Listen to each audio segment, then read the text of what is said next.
Carlos de Austria, príncipe de Asturias, nació el 8 de julio de 1545 en Valladolid, hijo primogénito del rey Felipe II de España y su primera esposa, la infanta María Manuela de Portugal. La vida de Carlos fue tan intensa como breve, marcada por una salud frágil y una relación turbulenta con su padre. Estos elementos, junto a su trágico final, han alimentado especulaciones y leyendas que llegaron a inspirar numerosas obras literarias y musicales. La boda de los padres de Carlos fue pactada por su abuelo, el emperador Carlos V, quien buscaba la cuantiosa dote de María Manuela y la estabilidad política en la península ibérica. Sin embargo, este matrimonio tenía un riesgo evidente. Tanto Felipe como María Manuela eran primos dobles, algo común en las casas reales europeas. Esto aumentaba las probabilidades de enfermedades hereditarias, una situación que Carlos sufriría a lo largo de su vida. 2 años después de la boda,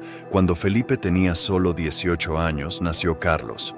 Pero el pequeño príncipe quedó huérfano de madre solo 4 días después de su nacimiento.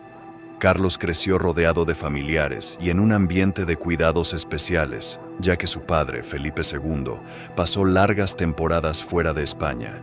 Primero estuvo a cargo de sus tías y, luego, fue educado en la Universidad de Alcalá de Henares, junto a su medio hermano don Juan de Austria y su primo Alejandro Farnesio. Los relatos de su infancia revelan un carácter que muchos veían como problemático.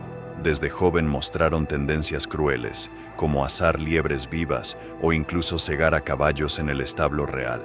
A los 11 años, ordenó azotar a una muchacha solo para su entretenimiento, una acción que generó indignación en la corte. Estas actitudes contrastaban con su faceta culta. Carlos mostró un gran interés por la cultura. Su maestro, Honorato Juan, se encargó de su educación e impulsó su afición por la lectura, formándole una biblioteca que contenía libros de historia, astronomía y cartografía.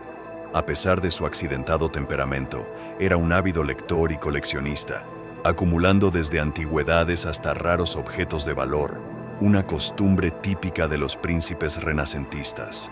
Carlos fue reconocido como heredero al trono en 1560, pero su salud siempre fue un tema de preocupación. En 1561, las persistentes fiebres que padecía hicieron que los médicos de la corte recomendaran que residiera en Alcalá de Henares, lejos de los aires poco saludables de Madrid, y fue en Alcalá, un año después, donde sufrió un grave accidente. Persiguiendo a una sirvienta, Carlos cayó por las escaleras y se golpeó la cabeza, sufriendo lesiones cerebrales de las que nunca se recuperaría por completo. Tras varios tratamientos fallidos, se sometió a una trepanación, una arriesgada cirugía en la que se perforaba el cráneo para aliviar la presión en el cerebro. Su recuperación fue vista por muchos como un milagro atribuido a San Diego de Alcalá. Sin embargo, este accidente no hizo más que agravar su carácter, haciéndolo aún más impredecible y cruel.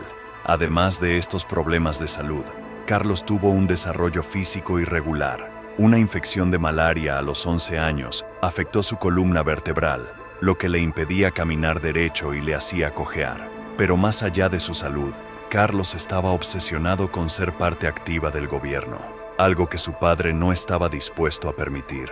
En 1564, Felipe II trató de calmar su frustración nombrándolo miembro del Consejo de Aragón y del Consejo de Castilla.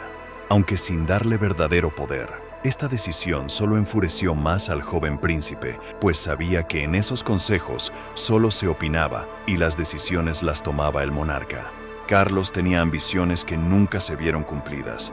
Felipe II pensó en casarlo con María I de Escocia, pero el matrimonio era demasiado arriesgado y la alianza con ella podía enemistar a Francia, Inglaterra e incluso al Sacro Imperio Romano Germánico. El príncipe, por otro lado, deseaba gobernar los Países Bajos, algo que su padre le había prometido en 1559. Sin embargo, la inestabilidad en esa región y la desconfianza de Felipe hicieron que esta promesa nunca se materializara.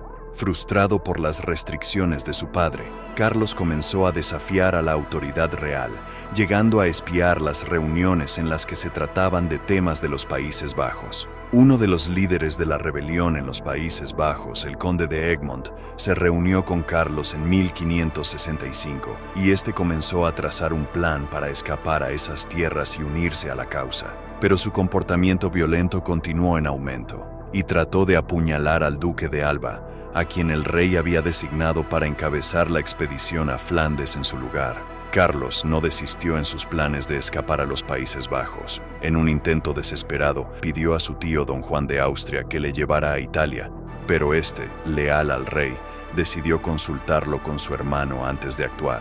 Al descubrir la traición de su tío, Carlos intentó enfrentarlo con una pistola, aunque uno de sus criados había descargado el arma antes, impidiendo que disparara. Su frustración llegó a tal punto que confesó a un religioso su deseo de matar al rey.